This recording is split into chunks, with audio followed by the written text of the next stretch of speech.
ত্রিপুরা বৈষ্ণব মহামণ্ডলীর 25তম বর্ষপূর্তি উপলক্ষে ভক্ত সমাগমের আয়োজন করা হয়েছে।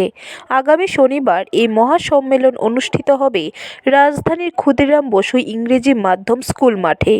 হাজার হাজার ভক্ত নিয়ে শ্রীকৃষ্ণ চৈতন্য মহাপ্রভুর সন্ন্যাস লীলার 514 বছর পূর্ণ হওয়ায় আগরতলা শহরে এক শোভাযাত্রার আয়োজন করা হয়েছে। এদিন চৈতন্য মহাপ্রভুর প্রতিকৃতিতে পুষ্পার্ঘ্য ও চন্দন দিয়ে শ্রদ্ধা জানানো হবে। এর মাধ্যমে বিশ্ব শান্তির বার্তা দেওয়া হবে।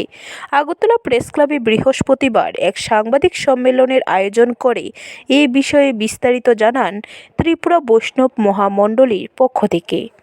আমি ত্রিপুরা রাজ্য গৌরী বৈষ্ণব মহামণ্ডলীর মহানির্দেশক হিসেবে বলছি, আমাদের 10 ফেব্রুয়ারি আগরতলা পুরাতন জেল সংলগ্ন যে ক্ষুদিরাম বসু স্কুল মাঠ, এই স্কুল মাঠ থেকে আমাদের বর্ণাঢ্য সংকীর্তন শোভাযাত্রা চৈতন্য মহাপ্রভুর সন্ন্যাসীর যে বিগ্রহ, ওনাকে নিয়ে আমরা বেলা ঠিক 11টার ভেতরে আমরা রোড শো বা সংকীর্তন শোভাযাত্রা আমরা শুরু করব।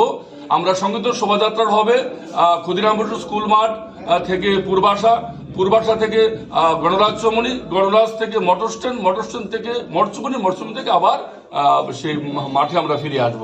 এবং আগরতলার বিভিন্ন সাধু সন্তদের নিয়ে দুপুর 12টা। ব্যুরো রিপোর্ট, খবর ত্রিপুরা।